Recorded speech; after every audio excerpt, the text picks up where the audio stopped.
Hey, Will. I am so thrilled to have this conversation with you. I can't believe I'm here on stage in the very place the Golden Globes happen with will.i.am, a musician, creative, producer, technologist, entrepreneur, and in your own words, a dreamer and a thinker, which is my favorite part, I think.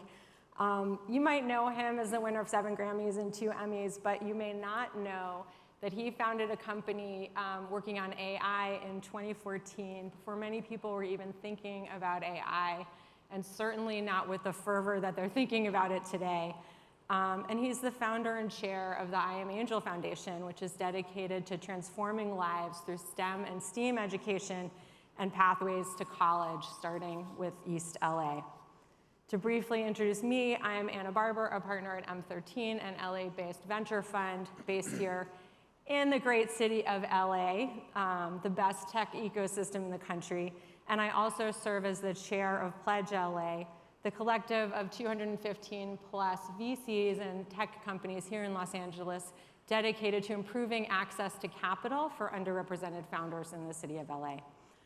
We were co-founded in partnership with the Annenberg Foundation and the Office of the Mayor of LA. So why are we here to have this conversation?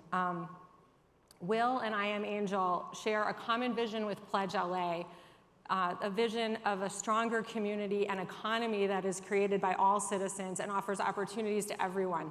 So we're going to talk about access to capital and why that's important, and how to prepare entrepreneurs to go after the capital they need and increase access for traditionally underfunded communities. But first, I want to take a step back in time and talk about your entrepreneurial roots. You were a kid at Brentwood Science Magnet School where you first identified yourself as a dreamer and a thinker. And so what were you dreaming about then, and how did your journey in the tech world really start? I was bussed out of Boyle Heights, specifically in East LA, ever since I was 7 years old. But when you're in the projects, when you're in the ghetto, you don't know what poor is because everyone around you is poor. And so the dreams that I would have, leaving Boyle Heights to go to Palisades and Brentwood and Par Rivera Junior High School, was how can I get a house like this for my mom? Seeing all those huge, massive homes that people would live in, multiple cars in the family, people coming to school with lunch pails, and I had a lunch ticket. Like those types of things, like, wow, we're poor? You don't know what that is until you see wealth. And so that was the dream initially, was to take care of my mom. Like, what 12-year-old thinks that? Like, Mom, one day I'm gonna buy you a house. One day, because I remember asking my mom, Mom, you have 25 cents? Boy, I don't got 25 cents. Just thinking about that. If you're like 10, your mom's 30, and you ask her for 25 cents and she doesn't have that. Wow, I was thinking about that now. Like, that's a pretty hardcore reality as a parent, having 4 kids of your own. You don't have 25 cents or 50 cents to give to go buy whatever a kid wants. So just being able to provide for my mom. So how do we create the right environment for kids to dream bigger and to build more entrepreneurs? Like, what are the kind of railways that we need to set up? What are the pathways that we need to create for them? Well, it's not the 90s anymore. It's definitely not the 2000s, the beginning of the 2000s. We were smack in the start of the 20s. And what used to be like, how do I apply for this job? How do I get this job? How do I start my career? For poor people to think, the unfortunate reality is that every single person by 2025 to 2030 is going to have to rethink what it is they do in society because of AI. White-collar jobs are threatened, blue-collar jobs are threatened. But inner-city folks, they have already had that blow of uncertainty to address this shakeup and solve these societal problems that we've ignored in the past. With these new tools, And I believe the jobs of tomorrow, the industries of tomorrow, are going to come from folks from the inner city because they've already endured what everyone's about to endure. And so just looking at the jobs that have been shaken up in the past, 12 months of GPT, and it's just one company that has really impacted society with large language models. Imagine when there's multiple, when Anthropic, when Inflection, Runway, when more people are building on Meta's Llama, when Google puts out Palm, just how transformational our world's going to be. Legal AI, finance AI, strategy AI, accounting AI, everything. So let's talk more about this because you bring up AI. There's certainly just a ton of funding being dedicated to the sector right now. One thing that concerns me is when we have these massive rapid innovation cycles, right? Who's getting funded, right? And I know that's something that you've thought about. Who's building this AI future? Like, is that something? How do you think about that? About kind of who's getting the right to build all this AI and kind of bring these new products into the world? Well, it's not as bleak, or the unfortunate is people of color are not building it. It's not because they can't or they're not included or invited. They just don't know. We're not hip to it yet on how you can create large language models. The compute power is expensive, but that's going to come down. The algorithmic bias, the data bias, is an issue. And the more folks of color, women, in having their hand in training data, writing algorithms, that's when we're going to have a safer tomorrow, algorithmically. But the part that hurts my heart, having raised money for AI and raised money for my foundation, and my foundation focuses on education, preparation for tomorrow.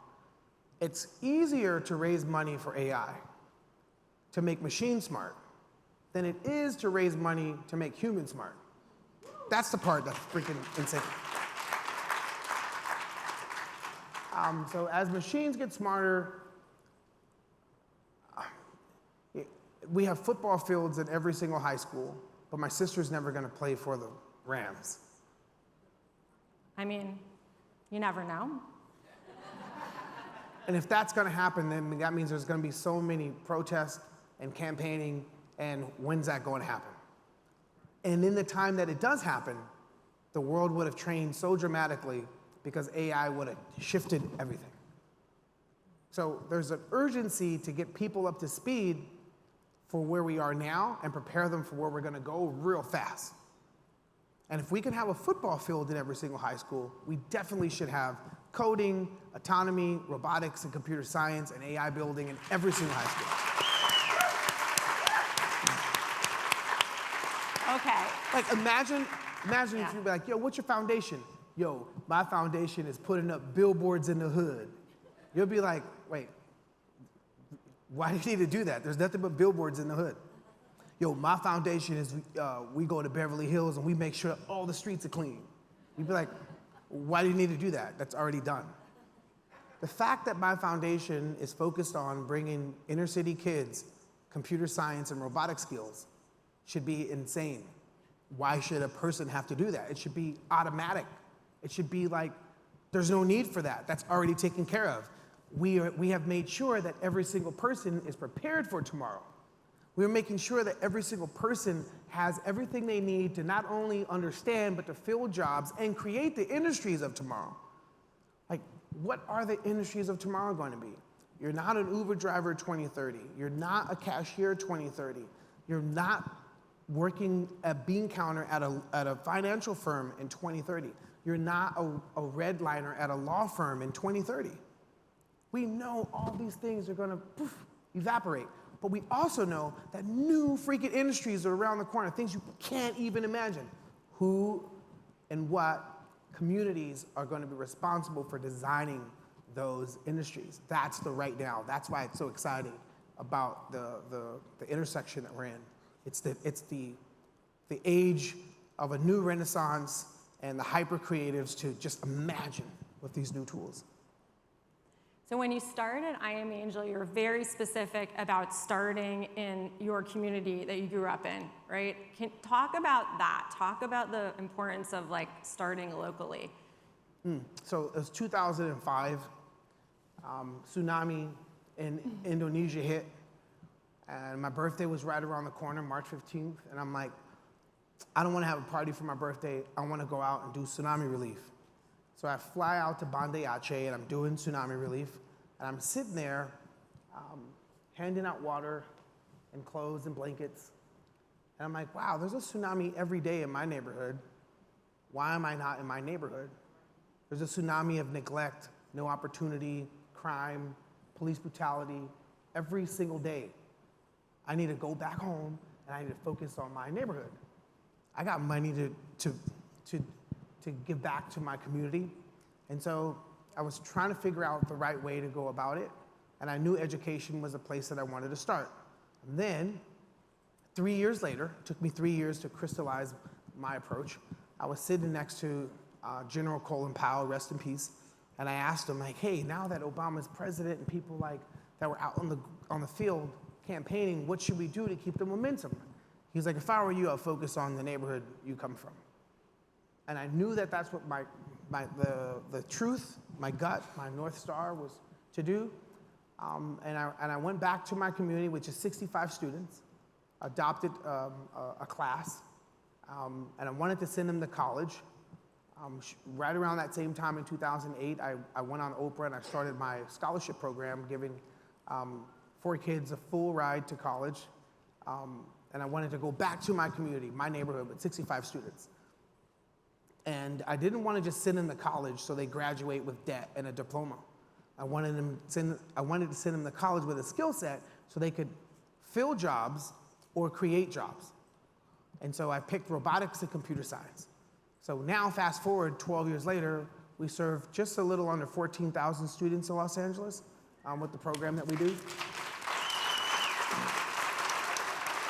We've sent kids to Dartmouth, to Brown, to Stanford, UCLA, USC, Georgetown, Cal State LA, Cal State Northridge, San Diego State. Our kids are amazing. And I'm obviously African American, but I come from an all Mexican neighborhood. So if you see my kids, it's all Mexicanos, all Latino. And that's a beautiful thing, because that neighborhood took care of me when I was growing up. At the time where black and brown were all feuding all the time. And to go back to my community and see the transformation, now I know, now we have a blueprint of success to take to other communities around the states. But like I said, it's hard to raise money to make kids smart. And that is, it's a mirror. It's like, if we're afraid of what AI is going to do, but at the same time we don't prepare the youth, then we're designing a really lopsided tomorrow. And there's nobody to blame for what it's going to be like but us. There's no lurker. It's just our inconsistent focus on what's important. It's super important right now, like beyond. We've never had a tool like this. Like, you go to Home Depot, you go buy a hammer, you know that hammer is gonna sit in your toolbox. You don't have to worry about the hammer freaking building shit on its own. You don't have to worry about that. You don't have to worry about the freaking paintbrushes painting, like, what you doing today? I was bored, I just wanna paint the house pink. Like, yo, that's not, who gave you the mandate for that? You don't have to worry about that. These machines code themselves. They learned how to code themselves. Now, if a machines learn how to code in the 12 months, but it's taking kids 12 years, we really need to reset and think about what world it is we are painting. And so if I come from a project, like I said, if I came out of music, invested in tech, and I love tech because tech helped me change my whole entire family's life, and mine as well. Going back to the neighborhood, and I see this gap. There's lots of money here, and drip drop funding here. This is cold, no emotion, no love, but great return. This is love, this is humanity. At the same time, we were saying it's gonna take jobs. Well, we never even prepared them. That's the part. You know, so that's my urgent cry out. If you have a niece, you have a nephew, you have a next door neighbor, a daughter or a son, prepare them, because it's gonna be upside down. Next presidential election, get the fuck out of here. Do you understand? If you can't trust fake news, fake live is right around the corner. Fake everything. You ain't gonna know the difference between up or down. That's what's coming. So you gotta prepare for that. So when we peel back the onion, another layer. So first of all, I think all of us are here because we believe in the power of public-private partnerships and in the power of kind of the private sector to kind of drive change, right? It's probably a big theme of this conference. When you peel back the onion on getting kids trained up and the STEAM skills they need to succeed in this new world, you get to the very simple things like internet access, like high-speed Wi-Fi. Tell us about how you teamed up with Kevin Ross at WeLink, and why is connectivity so important? So 12 years ago, 65 kids, it grew. Kids going off to achieve their dreams, and then COVID hits. We all know the conditions of the inner city, but the details of the conditions of the inner city, no one really paid attention to. No one really paid attention why school's important to the mom and the dad working 2 to 3 jobs. And we realized that. I knew that growing up, but it didn't really hit me until COVID. That the reason why we send kids to school from the inner city is because one of them, you get 3 meals. Because you couldn't afford 3, you only could afford 1, and now my kid gets breakfast and lunch, and I can provide dinner. But when everyone was at home, there's a lot of folks that couldn't afford 3 meals. And they still had to work odd jobs. And if you had to work from home and you didn't have connectivity, you weren't working from home. How could you work from home? You don't have connectivity. And then you're from the inner city and it's pretty dodgy, and then you have to go out to McDonald's or Taco Bell because there's no Starbucks in the hood to get free Wi-Fi. And if you're out there near McDonald's or near Taco Bell, you're in harm's way to learn and to work. And that is what COVID taught us. Full details of just like what it was like if you're a single mom with 4 kids, everyone's learning from home and you're working from home, and you can't learn from home and work from home. COVID. And so I'm like, yo, how do I bring Wi-Fi to my neighborhood? Not low cost, free. And so Van Jones introduced me to Kevin from WeLink, and we outfitted the projects that I'm from in collaboration with LAUSD to put the tower on the school and beam connectivity to all the projects. And now my entire project has free Wi-Fi to the folks that film it.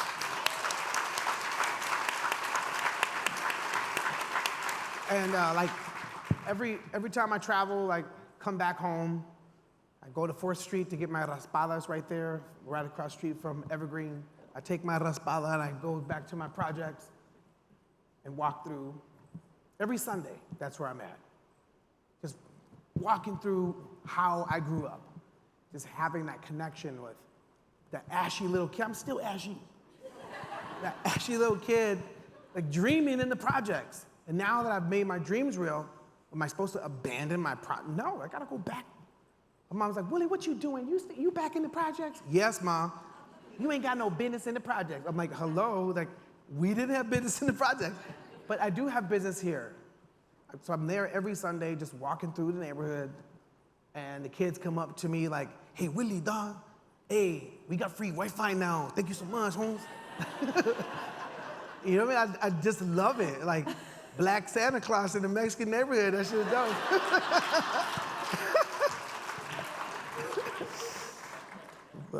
That's awesome. So what's next for the foundation? New programs, expanding current programs, new neighborhoods. What do you have up your sleeve next? Growing our robotics program, taking it to other neighborhoods now that we have, like, for sure, a recipe of success. How do we take the same blueprint that we have in Boyle Heights and a partnership with LAUSD and take that to other projects around LA? Like, projects are,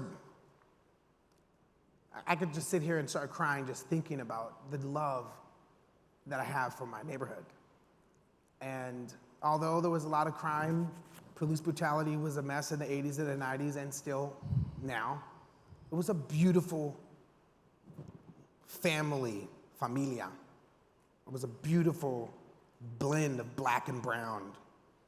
And how do we take that to the Pueblos? How do we take that to Jordan Downs and Nickerson Gardens? How do we take that to Hazard and Matavia and Brown, Dogtown? All these projects. I'm a project kid. And we've had success in music globally. But the Magnet program, I'm an example of what the Magnet program was for. Sending someone from the inner city to a good neighborhood, whatever that means. Now, in 2023, the good neighborhoods need upspeed too. They are not prepared for what's coming either. It's like reset, everyone's in the same pole position of what the F's going on. How do we catch up? And it's gonna take the entire village, the colorful part, the blingy part, humanity. We all need each other right now because we were always the apex creator. And there's something else that's coming to push us to reimagine what creativity is. And we have to be more humane.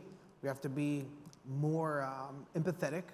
We have to be beyond charitable for all the right human reasons. Just for the sake of doing it is what we need. Because, like I said, this AI shit ain't no joke. True. Let's bring it back to access to capital. Okay. Access to capital for AI or whatever else these amazing LA founders may want to build. And we saw two of them just up here in this hour, Camille Terry, Beatriz Acevedo, both amazing LA founders. How do we fix, so just to frame the problem of unequal access to capital, on a nationwide basis, less than 2% of venture capital dollars get invested into companies led by women, companies led by Black founders, companies led by Latino founders. Those numbers have been consistent. The good news is in LA, it's a little better. Right? We like to say in LA, we're the future here, only sooner. So we're trying to do better here in LA.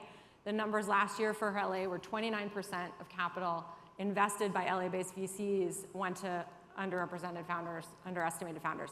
Still not enough. Still not good enough, because that does not reflect the population. So how do we fix this recurring problem of unequal access to capital, and who needs to get involved to fix it? I knew how hard it was for me to raise money, because when you're successful in one domain, and people look at you sideways while you want to leave that domain to a different area, and if you've made money here, you want to flex because you're frustrated because how long it's taken, so you put your own money. And when you put your own money, then VCs are like, well, we can't really invest because you're using your own money and betting on yourself. Who else do you have vetting for you? And then when you see other folks that are in the same field that are not from the arts and not Black or brown, in the same line of business that don't have access to people, they're better off getting funded because they have access to celebrity. When celebrity that comes from communities that have access to people, for some reason they're not getting funded. That's the conundrum, and you could see that for a lot of folk that come from music, but then folks that don't come from music that are just trying to be an entrepreneur. Where do you go? And I think a lot has to do with zoning and financial literacy. In the inner city, there's check cashing places. There is no check cashing places in Palisades and Brentwood, because when people get checks, they know what to do with them. While in the neighborhood, you get a check, you cash it, you use your money to pay your bills. And so the concept of investment, the concept of saving and building and using money to build money is not native to folks that come from where I come from. And where to go get finance, you're not really equipped with the vernacular and the ability to go out and raise money. So I invested money in funds like Slauson & Co., which is a black and brown fund. Woo! They're awesome. I love the work that they're doing. But then at the same time, I invest in companies early on, invested in Tesla in 2006 before Elon took over the company. And I just like to go out and hunt. And I think as a community, we need to do that.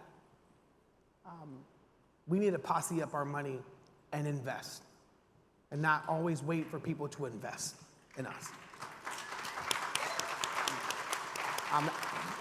So that's why I like Slauson & Co.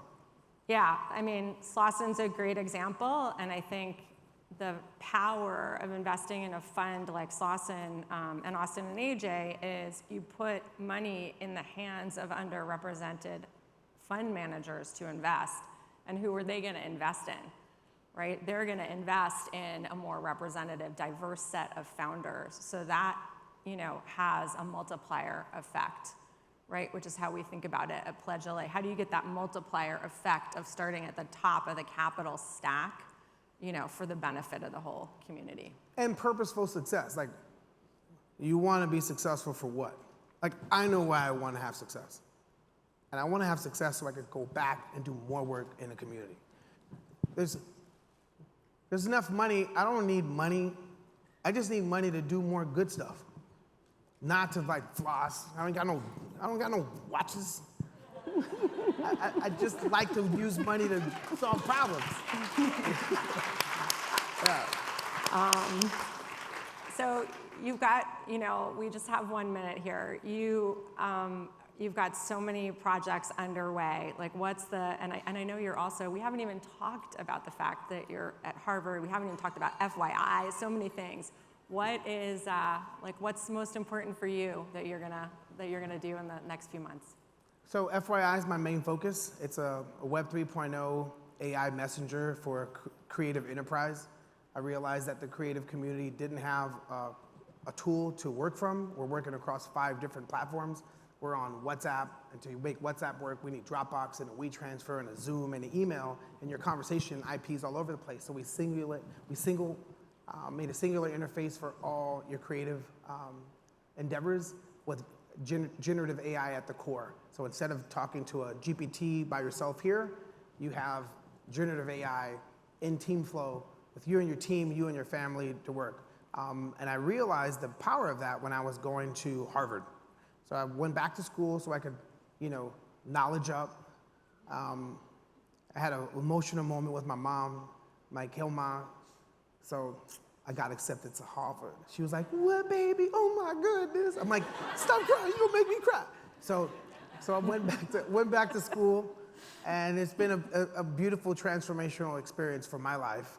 I'm 48, just beginning. I feel like the way I felt like when I was 18, straight out of high school, and it's a brand new day. It's a brand new day to be creative, to be an entrepreneur, to be a philanthropist, and have success with my entrepreneurial path so I could do more work philanthropically. And creativity has always been my currency. I was born poor, but creativity was like how I was able to change my circumstances. by being able to have an idea, materialize it, inspire other folks to get behind it, to amplify it. And now this new mission that I'm on as a Black tech founder is to build this company, change the world with AI, to empower people to use their creative force to solve yesterday's problems and unearth tomorrow's industries, and do it in a way that's safe. Our business practices, we give elliptical curve cryptography keys to every single user. Your data is your data, because we shouldn't be practicing the business practices of the data monarchies that take and do what they will with people's data and privacy and civil liberties. So we are the total opposite of that. Only to have success, to liberate folks with their data, solve problems using AI, so we could have success to go back to the communities that need assistance with the success we have. So that's my mission between now and I don't know, the next 20 years. I'll be like 68, still looking chocolatey. Well, I feel like you've got a lot more projects in you in the next 20 years. So thanks so much, Will. Thank you. Thanks for a great conversation.